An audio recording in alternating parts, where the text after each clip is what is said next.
넷플릭스 애니메이션 영화 K-팝 데몬헌터스 즈 캐대헌이 공개 3달 동안 신드롬을 이어가는 가운데 캐대헌 OST 앨범이 마침내 앨범 차트 빌보드 201위에 등극할 것으로 예상됐습니다. 이러한 예측대로라면 캐대헌은 빌보드 핫백 차트 1위를 비롯 빌보드 200, 빌보드 글로벌 200 등 빌보드 모든 부문 1위 올킬 그랜드 슬램을 달성하게 됩니다. 수상 전문 매체 골든더비에 따르면 아카데미상 수상 예측에서 캐대헌이 전문가들로부터 66.7%라는 압도적 1위 평가를 받았습니다. 그래미상 주관 단체 레코딩 아카데미 SNS는 K-팝 데몬헌터스의 사운드 트랙이 빛나고 있으며 이번 여름을 골든으로 물들이고 있다고 샤라웃했습니다. 캐대헌은 넷플릭스 공개 83일째에도 1위를 지키며 5일 연속 1위를 이어갔고 1위 국가는 22개국으로 또 늘어났습니다. 중국 네티즌들이 캐대헌 이미지를 중국 애니메이션 홍보에 무단으로 활용하고 있어 비판 여론이 높습니다. 자세한 이야기 하나씩 살펴볼까요? 시작에 앞서 구독, 좋아요도 부탁드려요. 토크 오브 차트가 다음 주 빌보드 200 예측 결과 캐대헌 OST 앨범이 사상 처음 1위에 오를 전망이라고 발표했습니다. 이로써 캐대헌은 빌보드 핫백, 빌보드 200, 빌보드 글로벌 200, 글로벌 200 등 빌보드 모든 부문에서 1위에 오르는 올킬을 달성하게 됩니다. 그간 빌보드 200에서만 2위에 머물러 왔습니다. 빌보드 200은 실물 음반 등 전통적 앨범 판매량, 스트리밍 횟수를 앨범 판매량으로 환산한 수치, 디지털 음원 다운로드 횟수를 앨범 판매량으로 환산한 수치를 합산한 앨범 유닛으로 순위를 매깁니다. 다음 주 빌보드 200 예상 순위는 1위 캐대헌 사운드 트랙, 2위 사브리나 카펜터, 3위 모간 월렌, 4위 저스틴 비버, 5위 알렉스 워렌 순이었습니다. 캐대헌 OST 앨범은 그간 계속 2위를 지켜왔는데 마침내 13주 만에 1위 등극에 성공한 것입니다. 다만 캐대헌 OST 앨범은 12만 3천 유닛, 그리고 사브리나 카펜터는 11만 5천 유닛이 예상되고 있어 최종 결과는 지켜봐야 할 듯합니다. 앞서 스트레이키즈의 새 앨범 카르마가 9월 6일자 빌보드 200 차트 1위로 데뷔하며 해당 차트 최초로 7작품 연속 1위에 직행한 최초의 아티스트가 됐습니다. 다른 가수가 새 앨범 발표 후 팬덤에 의한 초동 판매에서 잠시 1위에 오른 것과 달리 캐대헌은 꾸준히 2위를 지켜왔다는 점에서 미국 내 대중들의 광범위한 인기를 실감할 수 있습니다. 캐대헌은 처음 영화가 공개되면서 팬덤 없이 입소문만으로 모든 빌보드 차트 순위 1위를 달성했다는 점에서 의미가 크다 하겠습니다. 골드는 다음 주에도 1위를 유지해 통산 5주 1위가 예상됩니다. 캐대헌은 이제 신화가 되어가고 있습니다. 다음은 아카데미상 예측입니다.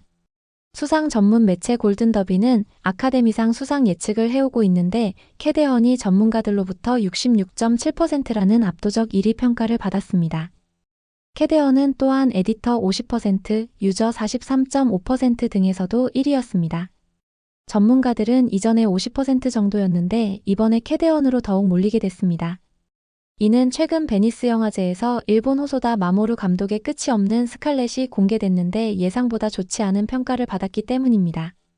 주토피아2가 곧 공개될 예정이지만 후속편은 상을 안 준다는 의견이 많습니다. 따라서 아카데미상 장편 애니메이션 부문 수상은 캐대헌이 될 가능성이 높아지고 있다고 보여집니다. 아울러 아카데미상 주제가상도 캐대헌이 유력한 상황으로 흘러가는 것 같습니다. 한편 그래미상 주관 단체 레코딩 아카데미 SNS는 K-팝 데몬헌터스의 사운드 트랙이 빛나고 있으며 이번 여름을 골든으로 물들이고 있습니다. 다양한 아티스트와 음악 창작자들이 참여한 이 사운드 트랙은 레코딩 아카데미 회원들이 포함되어 있으며 넷플릭스 영화 캐대헌의 사운드 트랙으로 전 세계의 화면과 플레이리스트에서 큰 인기를 끌고 있습니다.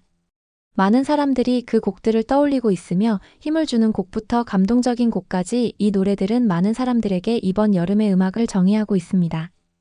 라고 글을 올렸습니다. 아울러 이재를 비롯 오드리 누나, 레이 아미, 앤드류 최, 안효섭, 케빈 우 등 출연진 이름과 사진을 첨부했습니다. 레코딩 아카데미는 아티스트, 작사가, 프로듀서, 엔지니어 등 음악계 종사자의 목소리를 대변하는 단체인데 1957년 설립됐고 1959년부터 그래미 어워드를 주관하고 있습니다. 이제는 그래미 관련 SNS 내용을 공유하며 감사 인사를 했습니다. 이제는 그래미상을 받는 것을 꿈이라고 이야기한 바 있어 최근 그래미 측의 이딴 샤라웃에 관심이 모아집니다. 다음은 넷플릭스 영화 순위 이야기입니다. 캐대언이 공개 83일째에도 5일 연속 1위를 이어갔습니다. 그야말로 미쳤습니다. OTT 순위 집계 사이트 플릭스페트롤에 따르면 캐대언은 717점으로 1위를 유지했습니다. 점수가 전날 702점에서 소폭 상승한 결과입니다. 2위 의문의 발신자 고등학교 cat피싱 사건은 453점으로 하락하면서 격차가 더욱 벌어졌습니다. 캐대언 싱어롱 버전은 195점으로 소폭 상승하며 7위로 한 계단 올라섰습니다. 캐대언이 넷플릭스에 공개된 지 83일이 흘렀지만 여전히 인기는 물론 역주행하고 있다는 점에서 놀랍습니다. 1위 국가는 아르헨티나, 볼리비아, 칠레, 콜롬비아, 코스타리카, 에콰도르, 이집트, 프랑스, 그리스, 과테말라, 온두라스, 이스라엘, 라트비아, 멕시코, 뉴칼레도니아, 니카라과, 파나마, 파라과이, 페루, 살바도르, 싱가포르, 베네수엘라 등 22개국에서 1위입니다.